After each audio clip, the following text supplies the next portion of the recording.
So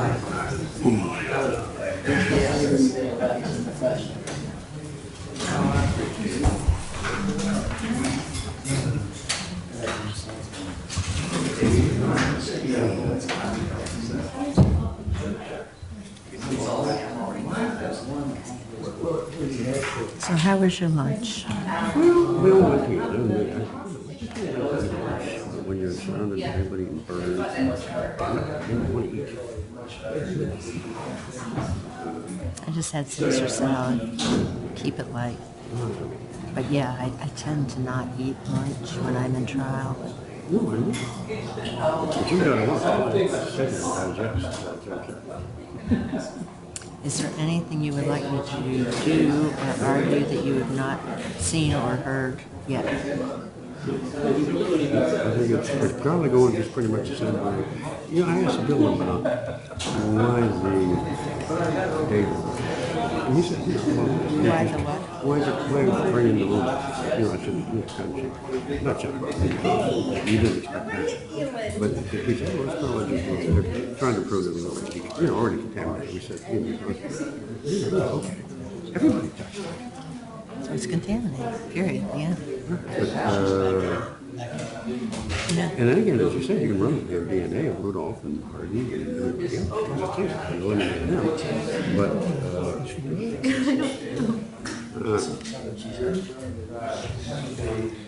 I think he gets it. Started out. I thought he said that God for green trees. He did, didn't he? No. What did he say? It's not for green trees. Well, my ears work as well as yours. Thank you, because I said green trees. Brenda there, she said green trees.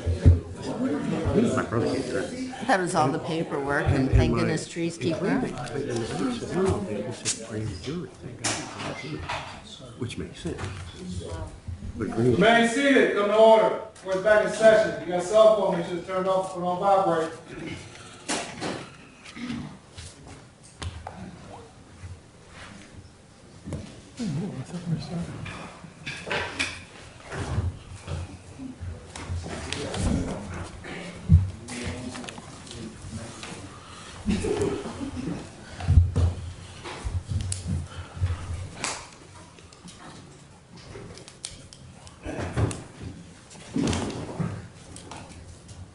Where did you come?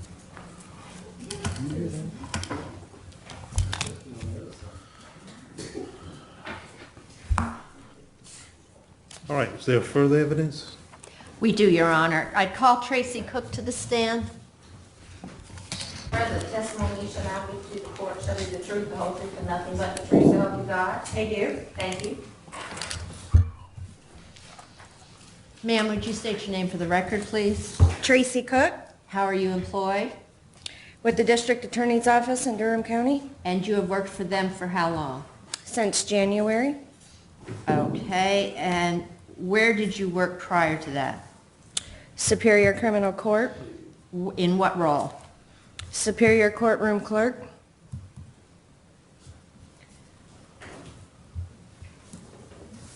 You were here this morning and heard the testimony. I did. Did you receive any training above and beyond what has been described? No, ma'am. It was all on-the-job training that you received? Correct. Did you ever receive training regarding biohazard materials No, I did not. or repackaging torn envelopes or Training for that? No. did you do anything differently? Did you repackage? I did do things differently. How so? When I was a clerk in the courtroom and I had evidence in my possession, I would reseal and package it up so everything was tightly sealed. Why did you do that? I just felt that that was the right thing to do.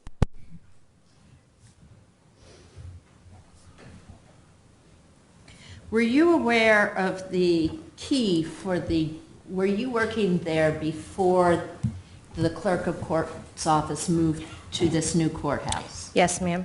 And were you Did you ever have occasion to go up to the top floor where evidence was stored? I did. Where was the key kept for the cells? It was kept in our office. There was an area in which the key was kept.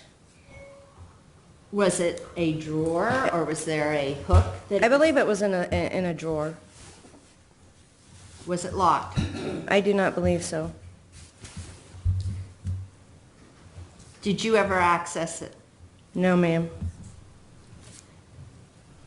Did you have anything to do with moving evidence from the old courthouse to this courthouse? Not the physical move, no. What role did you have in preparing for the move? Packaging up evidence and labeling it and getting it ready for the movers to move the evidence. Now, you say packaging up. Was not the evidence already packaged?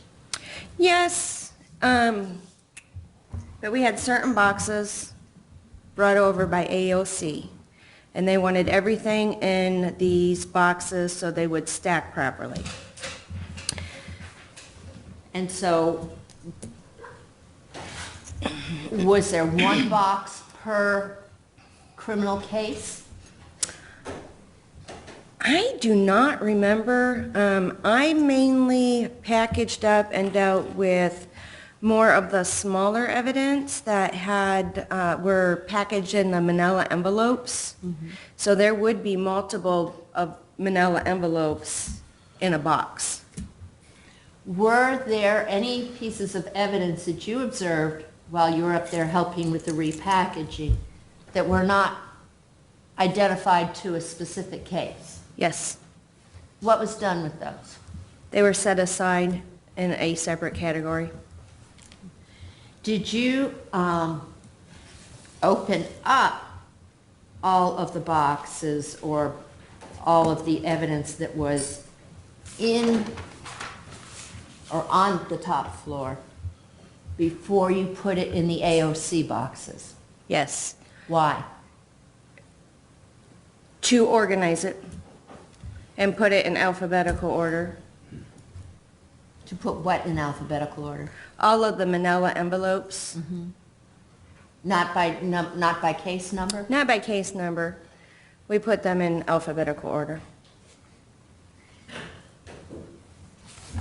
So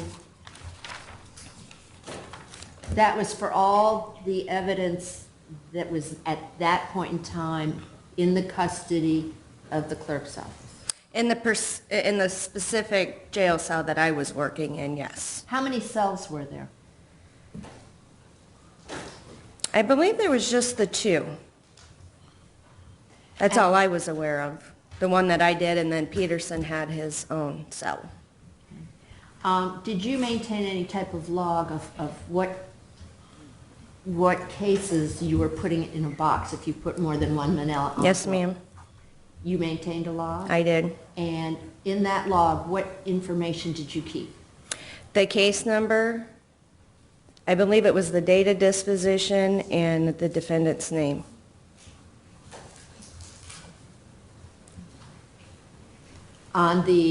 If we were just to talk about manila envelopes, on the outside of the envelopes, would you or did you observe a list of what was contained inside those envelopes? No, ma'am.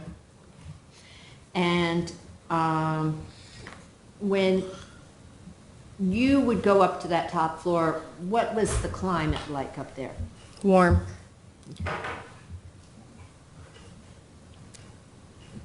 And when you say warm, is that in the wintertime it was warm and comfortable? No. What do you mean when you say warm? It was just warm and stuffy up there. Okay. No further questions.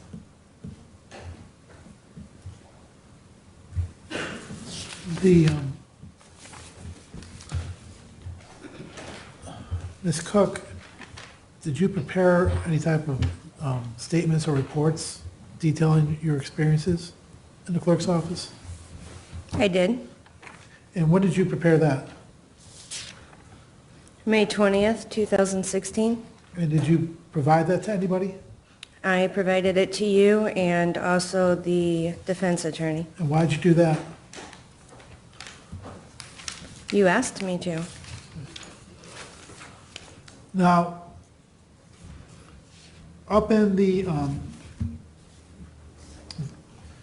up on the seventh floor, as far as the manila envelopes that you dealt with, did you deal with those by yourself or were you assisting anybody?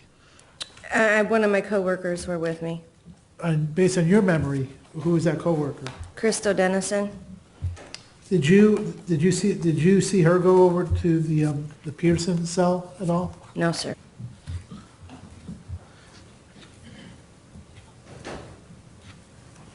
And when did you start in the clerk's office? I started December 2010 in district court. So do you remember when you saw these items for the Court of Appeals, that were going to the Court of Appeals? Do you remember It was when we were still in the old building. Was it, do you have any idea of when it was as far as in reference to the move? No, Okay. But it certainly would have been after 2010 then? yes. In the area up in the, where the evidence was kept, you mentioned that there's a cell that you had access to. Was that cell locked? Yes, it was. And was that, did you see who had access to that key? Or do you know who had access to that key? All of the clerks in the Superior Court Division had access to that key. And that key, was that kept in the same location as the key to the Peterson Yes, cell? I believe so. Were there any type of miscellaneous larger objects in the cell that you were dealing with, such as a sink or refrigerator or Yes. anything like that? Yes. Was there any type of leaks or anything like that in that area? Leaks? Yes, like I- water damage that you're aware of? Not that I was aware of. You mentioned that you created a log A log? as far as the case name, the date, the defendant's name, and date of disposition as related to the items that you were organizing, is that correct? Correct. This log, was it given to somebody, or can you tell us what happens in this log? I kept it for my records. So you have it? Mm-hmm. You still have that? If I can find the flash drive, I'm probably do. Okay. Would that contain any information regarding any of the Peterson evidence? No, I did not do anything with the Peterson evidence. And you were asked about, within this log, whether or not you referenced any of the contents of these envelopes. Did you open up any of these envelopes? No. How did you know then the name of the defendant? Because there was an ASA sheet attached to it already. Okay. And do you know who affixed those items? Or that item, the ACES sheet? I would assume it was the courtroom clerk that was in the trial. Based on your experience, is that a normal procedure? Yes.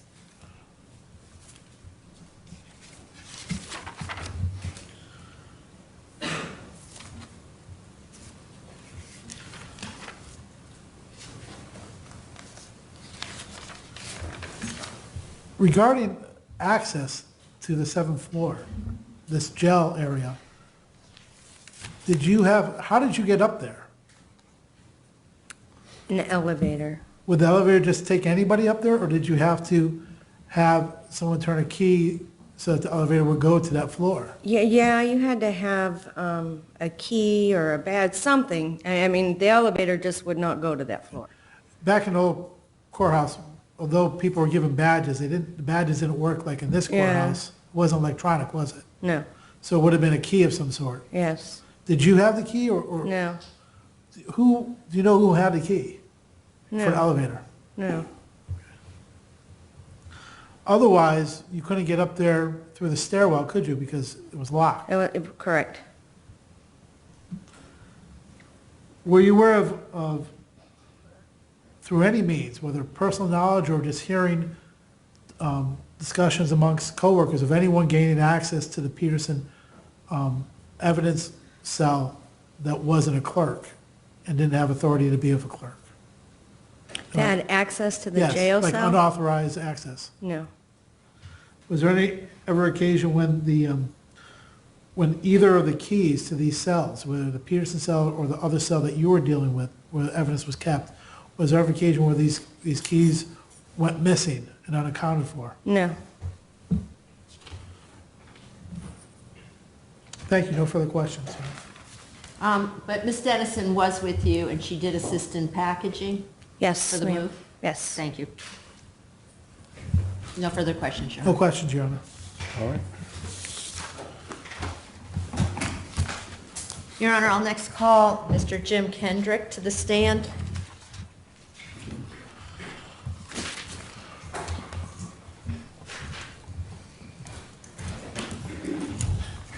One through Do you four. solemnly swear that the testimony you shall now give shall be the truth, the whole truth, and nothing but the truth, so help you God? I do. Thank you.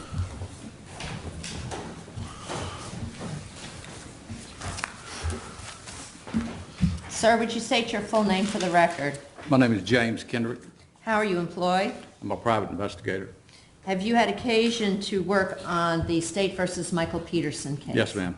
At what point in all of these proceedings did you come onto the case? I started originally when Mike Clingson was appointed. Okay, after the new trial was granted? Yes, In the course of working on this case, did you have occasion at any point in time to view evidence? I did.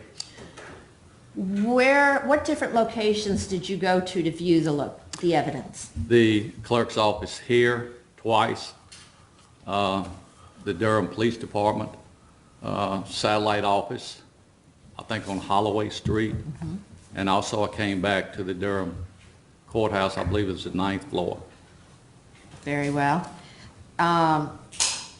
What was your role when the evidence was viewed? I was to take photographs. And how did you take your photograph? What did you take photos of? What was the goal of your taking photos? You mean how I took them? Let me start over. Why did you take photographs? The attorney wanted me to take particular photographs. And you would have a procedure for when you took photographs? When he told me to. And you were documenting what when you took the photographs? As the box was opened, I would take a photograph of what you could see topographically, with the top down. And then particular items that he wanted photographs taken, I would take a photograph of them. And when you refer to he, you mean Mike Clinkerson? Yes, ma'am. Okay. Do you recall who else was present during those viewings? You were there some. The other attorney was there some. Jim was there. Kelly was there. Very And well. Angie Kelly was in her office, which was across. She did not come out and view us as we were doing it.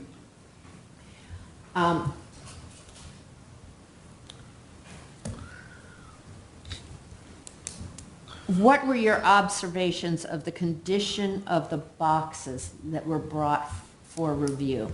They were in poor condition. How so? Looked like it had been handled a whole lot. Worn. And you brought certain photographs with you for purposes of this hearing, correct? I took numerous photographs, and I had 39 8x10s blown up. And do you recall approximately how many photographs you took? I took several hundred. And you can, of course, identify the photographs you took? I can. May I approach, Your Honor? Yes. I'm going to show you exhibits marked as 1 through 39. Ask you to review them.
I took all these photographs.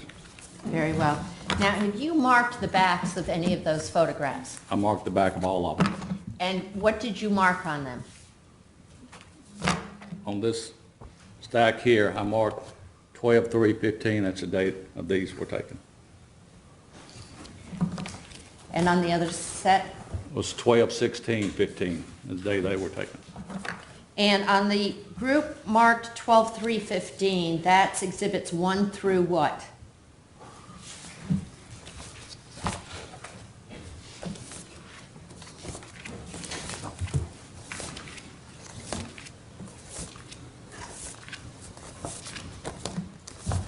One through 12.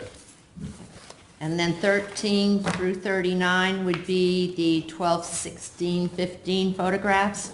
Yes, ma'am. Let's address first the exhibits from December 3rd, 2015, exhibits 1 through 12. Yes, ma'am.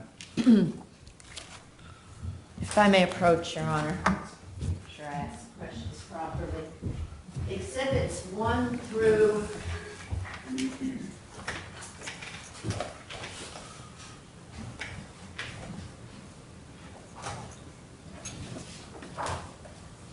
10. What do they reflect? Well, let me ask, are those represent photos that you took of what? This happens to be a crime scene report. It was in a box. What kind of box? One of those worn evidence storage boxes. About how large were these boxes? Some of them were the smaller banker box size. Maybe some were a little bit bigger. That report, and 1 through 10, what did it reflect? What do the photos show? Number 1 is a Durham Police Department Forensic Science Unit crime scene report. The victim's name was Ronald Sherman Johnson. The date is 5/17/02. This is a crime scene narrative of a case. Number 2 is a Durham County Emergency Medical Services incident report on Ronald Johnson. It gives his vitals when they responded to 116 South Street, Durham, North Carolina on 5/16/02. Number 3 is a Durham Police Department Crime Lab field call report. Type of scenes, assistant with a crime scene, gives the same address the EMS responded to, the same date as the case number, the ID lab number.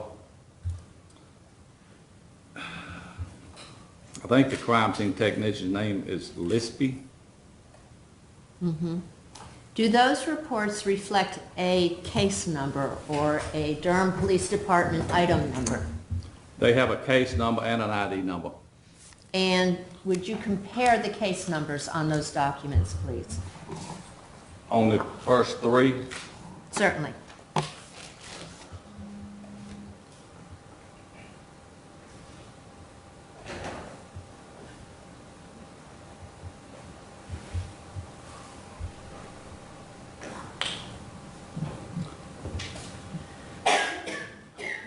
well, the number 1 has an IR number, which is different. I don't know what the IR stands for. It has a lab number, which corresponds with the ID lab number on number 3. And the EMS would not have the same numbers. It would be separate. But 1 and 3 are the same case And number. that is what? Would you read into the record, please? On number 1, it was a victim's name was Ronald Sherman Johnson. And the case number, the item number? The IR number is 02-13887.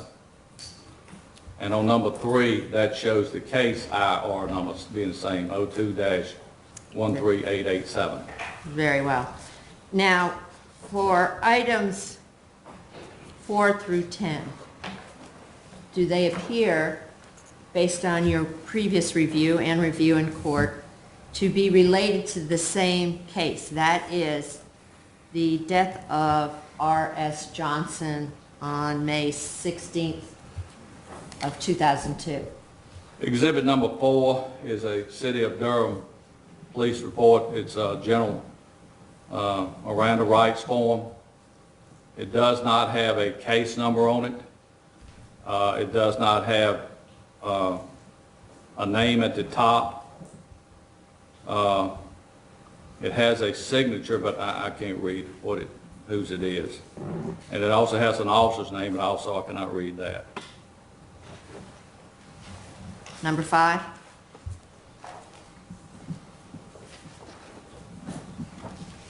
Number 5 is a witness statement from a Robert Earl Lawrence.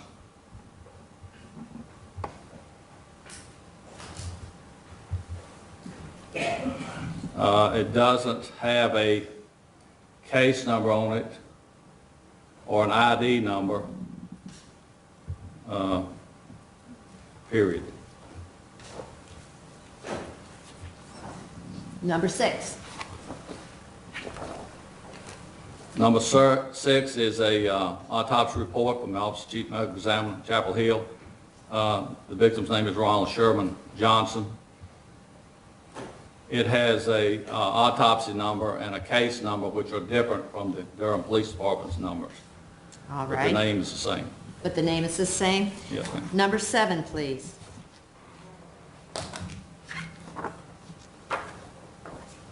Number 7 is a statement from Robert Earl Lawrence. Is that the same statement as number 5? No, it's a different one. Also, I do not see a case number, ID number, or anything on it. What is the date of that? Does it have the date? It was signed on May 17th, but at the top it's got 5/16 at 23:35 hours. It's signed by Robert Earl Lawrence. So that would be the same date as the 2 dates that are reflected. The EMT report on item number 2 was 5/16/02, and the Durham Police Department report in Exhibit 1 was 5/17/02. Yes, Correct? ma'am. Apparently they started before midnight and finished after midnight. It's the reason we have 2 different. Thank you. dates. Number 8. Number 8 is a statement of Mr. Barr. I cannot read his first name. This is on 6, either 12 or 18 of 02. I can't really tell what. It's appears to be a statement of what he knows about the crime. I don't see a case number on it. Does it mention Ronald S. Sherman, Ronald S. Johnson? It does. Okay. Number 9. This is another copy of number 8. Also, number 10 is a copy. 3 are the same, in other words. Very well. And where did you see these the first time you saw them and photographed them? That was in the bottom of the box. with the What evidence kind of box? Evidence box, Evidence box in what case? in Michael Peterson's case. Was there anything else in that box relating to the Michael Peterson case? Yes, Or there was was. that the only thing you found in that box? No, this was found with Michael Peterson's stuff. From the evidence from the trial? Yes, Because when you were at the clerk's, this happened at the clerk's office, correct? that's correct. That you observed this. And so the only evidence that you were observing was from what trial? Or intended to observe was from what trial? Michael Peterson case. And you photographed that why? Why did you make those photographs of 1 through 10? Excuse The me. attorney, Mike Livingston, wanted me to. Okay, because they reflected what? A different case. In the box with evidence from the Michael Peterson case. That's correct. Now, there are 2 photographs there, numbers 11 and 12. Would you please describe them? 11 and 12 is a deceased person. It's in an advanced stage of decomposition. It's in a bathroom. There's large amounts of blood on the floor. I can't determine how the person was killed by this, but this was also with these other case files that I have described in the Michael Peterson case in the bottom of the box. I'm going to ask you to refer to exhibit, I believe, number 1, no, excuse me, number 3, that you've already identified. Does that exhibit for the Ronald S. Johnson case reflect where the crime scene was? No, number 1 does. Number 1 does, thank you. And where does it say the crime scene is? It's an outside scene, exterior crime scene. Okay, and then it reflects in that report as well a secondary crime scene, correct? Located between the yard between 1116 and 118 South Street. So the crime scene was outside for the Ronald S. Johnson case, numbered 0213887, correct? Yes, ma'am. And those 2 photos, 11 and 12, do they reflect an outside exterior crime scene? No, ma'am, they reflect an interior bathroom scene. Your Honor, at this point in time, I would offer, introduce, and file exhibits 1 through 12. It's allowed. And, sir, do you have you had an occasion to view crime scene photos from the Michael Peterson case? I have. Compared to exhibits 11 and 12, could that be the same victim as Kathleen Peterson? No, ma'am. Why? What's the difference? The Peterson case is at the bottom of a stairwell And in 11 and 12, it reflects a decedent. in a bathroom. Thank you. May I approach again, Your Honor? Yes. Okay.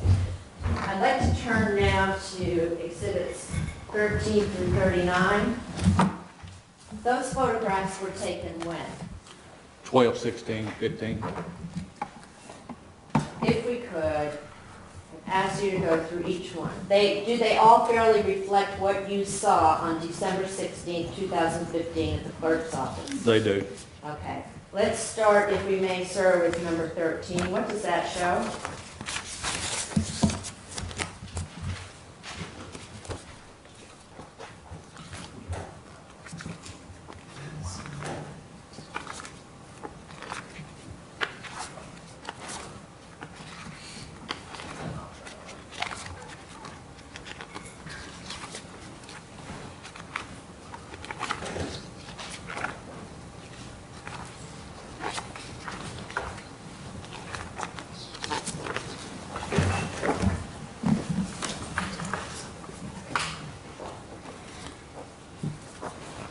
Exhibit 13 is a cardboard box which has some type of garment with soiling on it.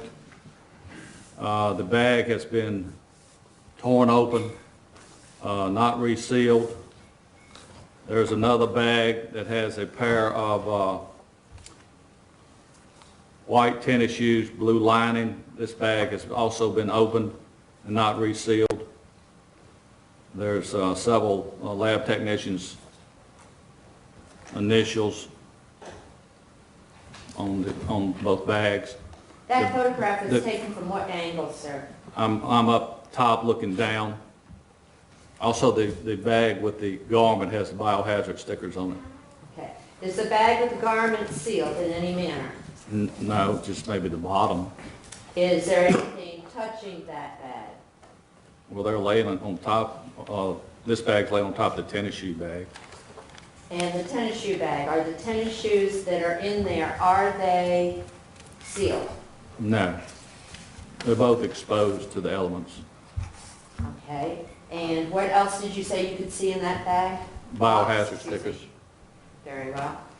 All right, let me show you, if I may, Exhibit 14. Could you please describe that photograph and tell us what that reflects? This is the bag where the garment has been removed off the top of this, and it shows the tennis shoes which were under the garment. And there's another bag in the back of it. Exhibit 15, if I may show that to you, sir. This is the soiled garment that was on top of the tennis shoes. And what is the condition of it? It's pretty soiled, pretty contaminated looking. Okay, and has that been removed from the bag? No, it's still in the bag. Okay, and what is the condition of the bag? Well, it's ripped open. Let me show you Exhibit 16. This is a more of a close-up of the same box, which it's a different angle of the tennis shoes and the garment. And is there anything on the bag that surrounds the garment that is of interest to you? Well, the bag is ripped open. Right. It has writing on it, correct? Yes, it has a lot of writing. And that would typically reflect what, based on your experience? This is where it's been through the lab and been examined by X people. Okay. It has lab number 34 on it. Okay. And under your left thumb, what do you see? That's a biohazard sticker. Very well. But it's mixed in with other non-biohazard materials? Yes, being the tennis shoes. Thank you. Exhibit 17. This is a close-up of the same box, this showing the tennis shoes with the heel and up to where the tie is exposed. And Exhibit 18. That's the back of the tennis shoes, which shows they are Converse All-Star type tennis shoes. Okay. Exhibit 18. Excuse me, I think that's 19. It is. Thank you. This is a bag that's ripped open showing lab numbers. This is lab number 16. Looks like it's been examined 3 or 4 times. And does that correspond, do you see any markings that correspond with those on Exhibit 17? I do. This number here, 22002, and the initials RR are the same as right here. Okay. So it appears to be, This is the same bag, thank you. just showing a little bit lower. I'll show you Exhibit 20, if you would describe that. This is someone's sweater, gray wool-like type sweater. I think it's number 7, has some staples through it, and some other numbers. I don't know what they are, but it appears to be from Durham Police Department with this little initial here. Let me show you, go back. I'm going to show you exhibits, I apologize for going out of order, Your Honor, 32 through 37. If you would look at those and explain what they reflect. Okay, this is same box. It has the Converse All-Star shoes out more. At the bottom is a blue T-shirt type laying at the bottom. This is a That's 32, and you're now looking at 33. 33. This is a blue garment which shows a fiber on it, plus some evidence seal tape here. Is that the same one as in 32? Yes, ma'am. Same garment? Yes. Okay. 34? 34. It looks like a Durham Police Department initials here, I don't know if this is a date, it's 9/12/ and I can't see what's under the thumb here. T6, through the loom shirt. Here's the shirt being held up. Dirt residue here on the left side as you're looking at it, which is the shirt. It's in the bottom of this box. Here's another photo of the shirt. Shows the writing I described previously. And here's another photo of the shirt, how it's in there. Okay. And that's how you first saw the shirt in the box. With the other items over it. Very well. Let me show you Exhibit 21. Ask you to describe that, please. 21 is a pair of brown rubber sole shoes. And the condition of the bag they're in? It's ripped open, and you can see where it had been resealed with clear, like packaging tape, but it had been ripped open again here. Same initials from the lab person, RR. And the date? 1/17/02 and 1/24/02. And I can't read what item number that is. I don't know if it's 10 or 12. Mm-hmm. Exhibit 22? Exhibit 22 is a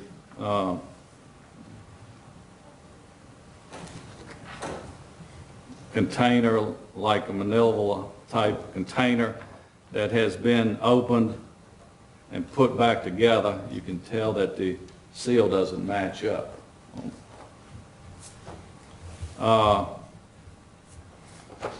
It's exhibit,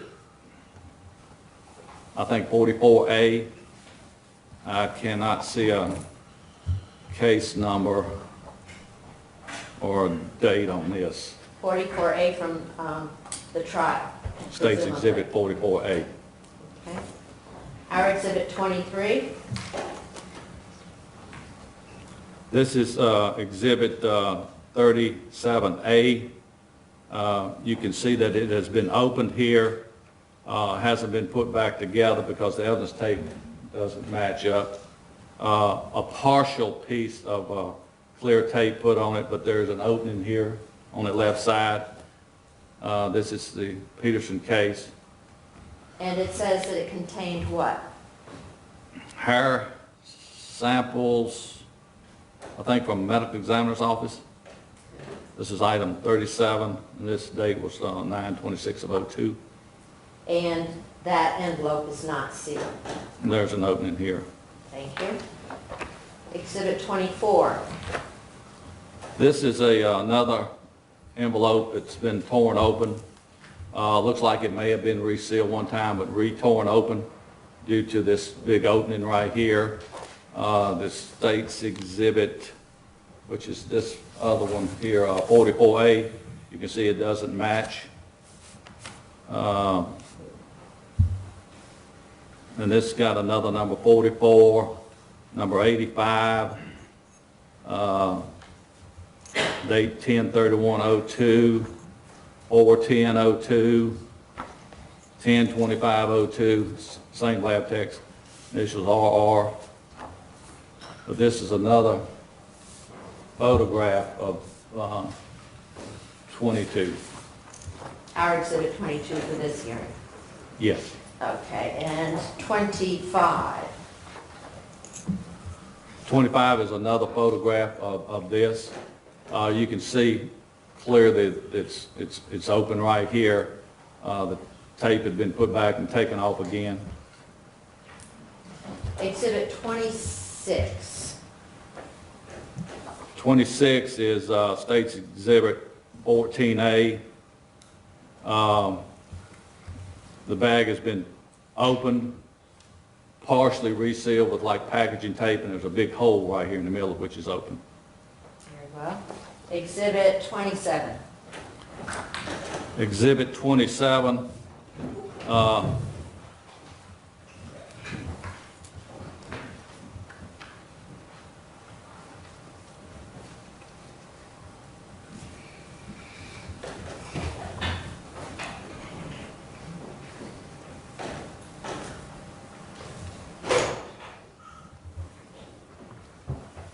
Let me continue now. Let me continue now. Okay. 27 is item number 9. It says socks. It's been opened and it's still open. It's a big gap. Hasn't been resealed. Number 28, sir.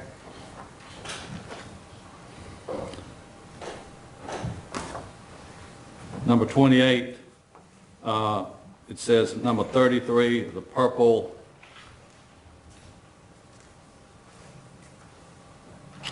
sweatshirt, I guess that's what it is. And this appears to be that one that was opened already. And it's open now. Okay. And this is Exhibit 29. Do you see the exhibit number on that? 33. And how does that compare to? Well, it's the same number on it. Right.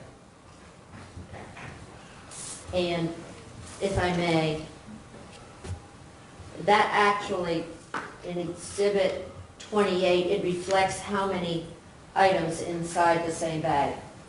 It appears to be 2. It's labeled number 32 and number 33. And 30. Gray sweat pants and a purple sweat shirt, maybe. Okay. Exhibit 30. This is like a grocery type bag that's no markings, nothing on it. It's just clear. Exhibit 31. This is that blue OA shirt. It shows the opening where it's no packaging tape or anything on it. That's not the shirt that was in the bottom of the box in No. the earlier exhibit. That's a different Different shirt. shirt. Okay. Exhibit 39. This is that gray shirt that we looked at before, which shows it basically in an open type position, with no covering on it whatsoever. And Exhibit 38. Exhibit 38 is several exhibits. One is State's Exhibit 11A, State's Exhibit 162A, which is a shield for a hard drive, and then there's a hard drive here. I can't see what State's Exhibit it is. The State's Exhibit 11A shows a purple plaid type shirt in an open bag with no covering on it. The hard drive is out of the magnetic cover sleeve, and it's listed as item 13-2.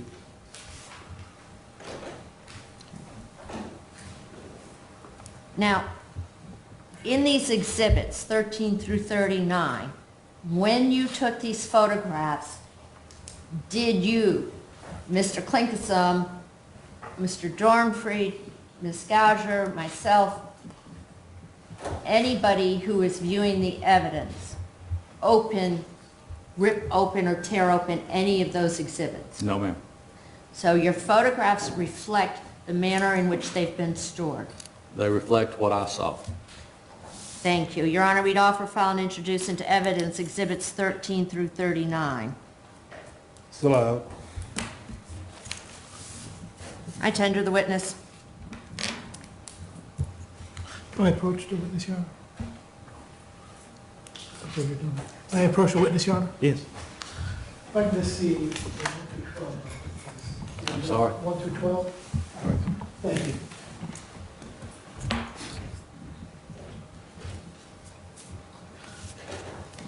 Now, you indicated that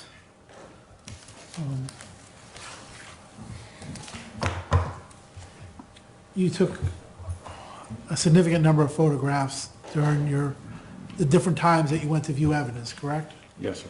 So the photographs that we have here, they're not anywhere near all-encompassing as far as the number of photographs that you took. That's correct. And let's focus on, or so we clarify rather, where these photographs were taken, because you referenced that 1 through 12 were taken on December 13th, 2015, correct? December when? December 3rd, 2015? That's correct. And you reference that in the back of each one of those photographs. That's correct. And if I make mention of any of these photographs, you need to see them, just let me know and I'll bring them up. I just want to take a look at them. Now, on December 3rd, 2015, in the morning, you along with the attorneys involved viewed items here in the courthouse in the clerk's office. Isn't that correct? On December 3rd? Yes. Yes, we were in the clerk's office. And then we didn't get all the way through all the evidence. We only got through a couple, one or two boxes. Isn't that right? I think we got through 4 or 5, but it was over a period of hours. Okay. And we got to the point of lunch, and we had already scheduled for that afternoon at the forensic unit. Isn't that right? I went to the forensic unit, I'm not sure if it's the 3rd or the 16th, but I did go to the forensic unit. Okay. If Mr. Klinkenson had referenced in his motion that that was on the 3rd, would you defer to that? I would defer to it. I know I went to the forensic unit, I just don't recall which date. Okay.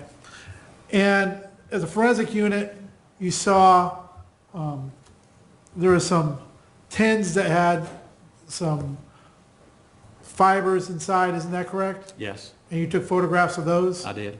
And also, there was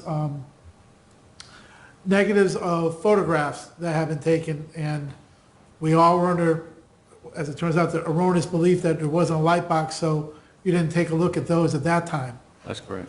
But those were provided to you at a later time, isn't That's that correct? correct. And none of the photographs that we're dealing with here that have been introduced here during this hearing through counsel reference any of the items that you observed at the forensic unit.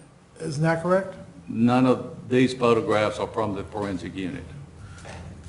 And then the first time that you went to look at and document any items of evidence was on June 25th, 2015 on Holloway Street, where the property room is currently housed for Durham Police Department. Isn't that correct? We went there, yes. And again, during the course of that meeting, you were present as well as Mr. Peterson's attorneys and the state's attorneys, isn't that right? Yes, y'all have been at each meeting. And there was also a forensic tech who was also present? Yes, And that forensic tech handled the evidence at the Durham Police Department and opened up items at our request, isn't that correct? that's correct. And you then would take photographs of the different items at the Durham Police Department, That's correct. the property unit. And none of the photographs as it relates to that day are contained within the exhibits that are presented here today. That's correct. So all the items that we're referencing deal with items that you observed here in the courthouse at the clerk's office. That's correct.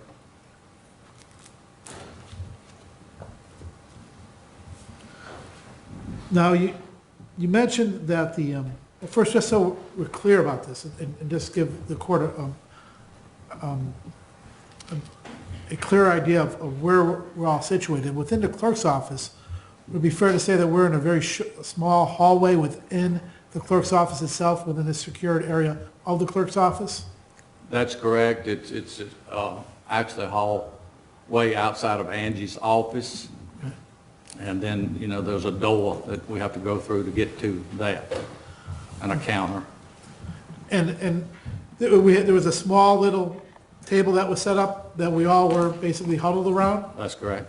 And right behind the door, or right behind the table, was Angie's office where she was seated? To the side was her office. Yes. How close would you say her office was to where you were seated, or where the evidence table was? Was outside to her door, maybe less than 10 feet.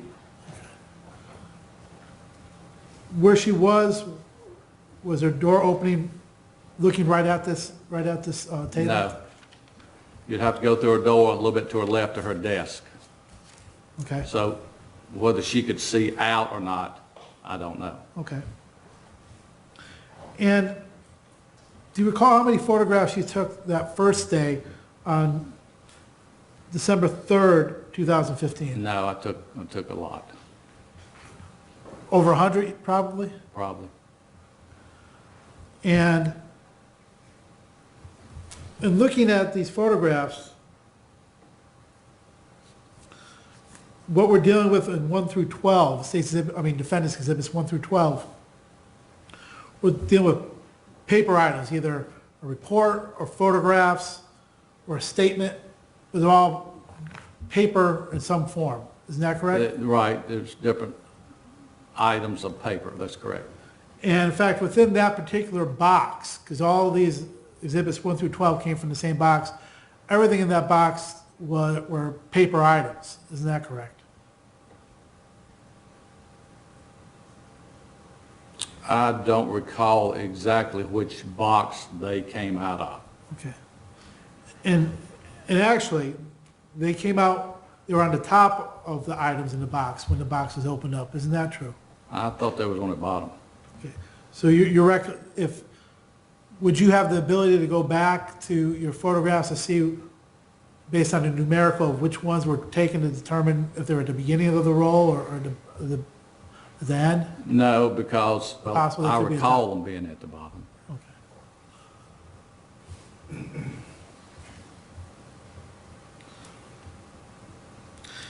And with the exception of 11 and 12, which are the photographs of the woman within a bathroom, all the other documents dealt with the same case based upon your review of the documents. That's what it appeared to be, yes. And that dealt with a defendant by the name of Jacinto Barr. Or last name Barr. Well, Johnson was the victim. Oh, yes, sir, but as far as the defendant, do you remember the defendant's name? Well, I mean, I don't know who the defendant Okay. was. All right. I saw some interview sheets, but I don't know if he was charged or not. All right, if I may approach you. But they all appear to be the same case. They do.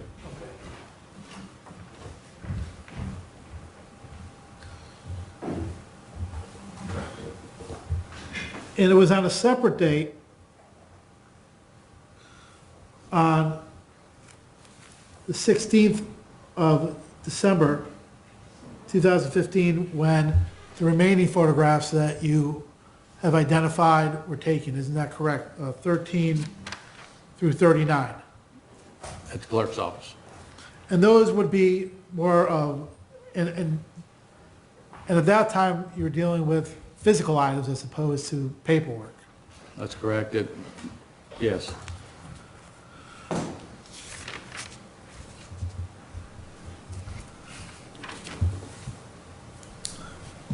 Now, you mentioned that you first became involved when Mr. Klinkenson was appointed to the case, correct? Yes. And during the course of your duties, did you go back and review the video of the trial itself? No. So you don't know whether or not, or rather the manner in which items were opened up in court? No, I do not.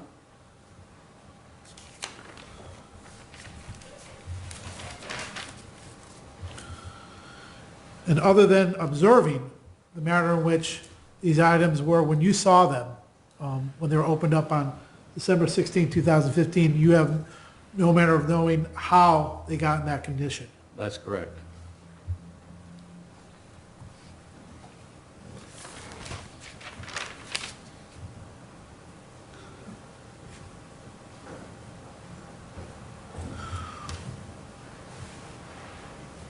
You referenced that the boxes were in poor condition and worn, I think you said handled a lot. Would you also, is the reason that we're not looking at photographs from the items seen at the police department because those boxes were not in the same type of condition? I would say that the police department kept their evidence in a better organizational state than what I viewed here at the clerk's office. And at the police department, that also encompassed items that had been returned from the Court of Appeals? Isn't that correct? Yes, there were some items, but I can't tell you what or how many, but yes, there were some items. And you documented the manner in which they were stored and you saw them there at the police department? No, I just recall that they were in a better organizational condition than what I viewed here.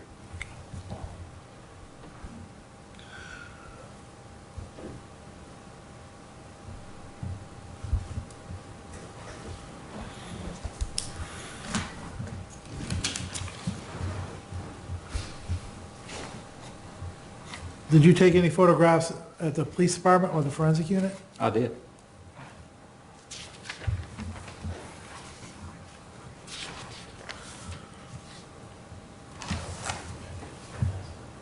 Thank you. No further questions, Your Honor. I have 1 second, please, Your Honor.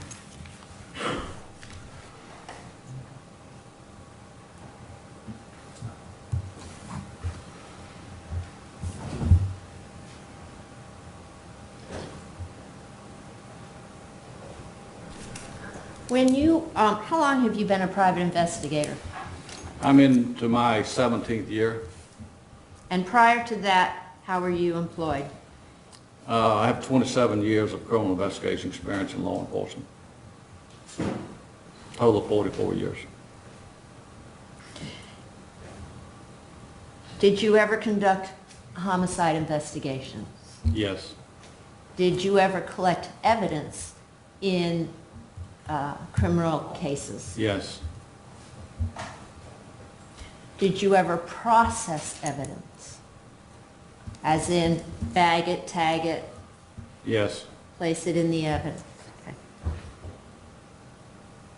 Do you have training in the proper handling of evidence that may contain bodily fluids, or biological evidence, I guess I would say? I do. And based on your training, did you see any flaws in the way the evidence was stored? And were all of the items that reviewed the case and the evidence is all of the evidence shown in those photos, has it all been analyzed for DNA or other biological evidence? It appears to have went to the SBI lab for analysis. And do you know if a full analysis for DNA was done on the clothing of Kathleen Peterson? I have not seen a lab report. My understanding it has, but I have not seen a lab report. That her clothing was subjected to Subject DNA to- analysis? It was sent for DNA analysis. Do you know if the DNA analysis was done? No, I don't. Okay, thank you. No further questions, Your Honor. All right. I do have a few. You talked about cross-contamination, about the open containers. Since you looked at these items, are you aware as to whether or not they've actually been sent off for testing at this time? Or since you've seen them? Since I have seen them, have they been sent off? Yes. I don't know. Okay. Are you aware of any forensic testing showing that there's any type of contamination? No. And based on your training experience, if there's contamination, it's kind of like you can't, once the bell is rung, you can't unring the bell. It's happened, and there's nothing you can do at that point. Is that correct? Well, yes, to a certain degree. Okay, and how so? Well, if you were to send this off to a lab now, I'm pretty sure they would not test it anywhere in the United States. Okay.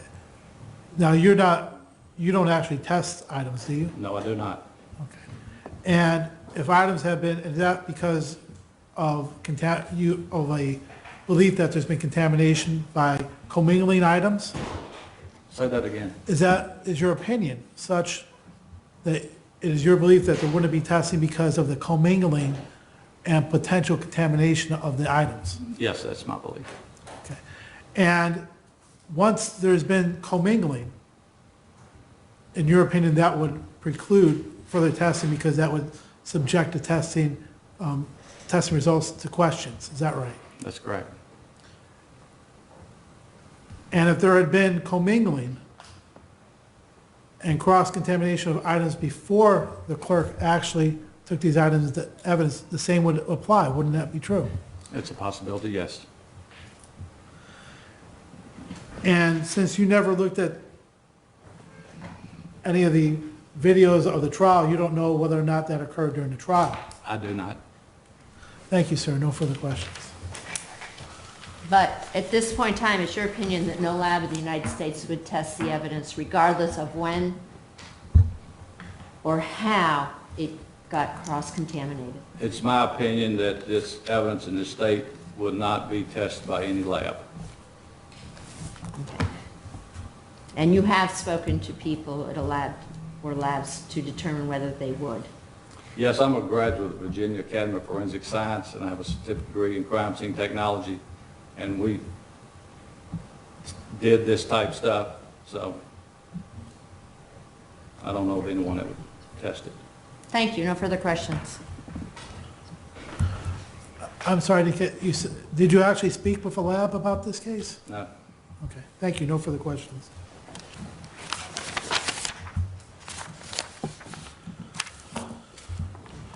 Doesn't matter. I don't think it matters. I'm gonna call you.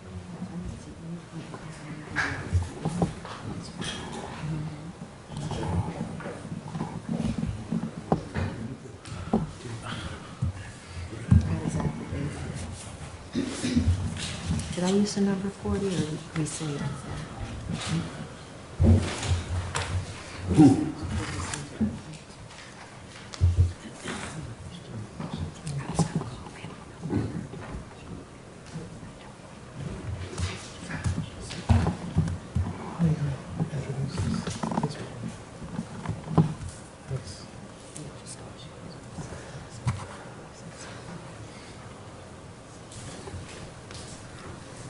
I can't stop you from making a motion. Yes. Your Honor, I know at this point in time, this hearing was for purposes of assessing, as I understood it, the procedures and policies of maintaining evidence at the clerk of court's office and the condition DNA and biological analysis. I do have a statement from him. I was going to wait until November to call him as a witness, but I would offer his written statement to Mr. Klinkeson dated May 11th, 2016. I marked as Exhibit 40. I'd offer it to the court. The state would object to that. At this time, there's been no opportunity to question this individual. We have a statement which is not dealing with the protocols, but rather offers an opinion regarding future testing. And what we're dealing with here are discovery issues. I would contend to the court that it would be more appropriate to deal with this statement in November, when the state has an opportunity to cross-examine the witness, as opposed to just allowing in a hearsay statement for which there's been no foundation. Therefore, Your Honor, we would object. We offer to the court, Your Honor. As I said, we're planning on calling Mr. Palm back in November, but to just complete our presentation, I want to offer his memo. All right, the objection is sustained. Thank you, Your Honor. Your Honor, at this point in time, we have no further evidence to offer the court All right. on that motion. Yeah. You only have one moment.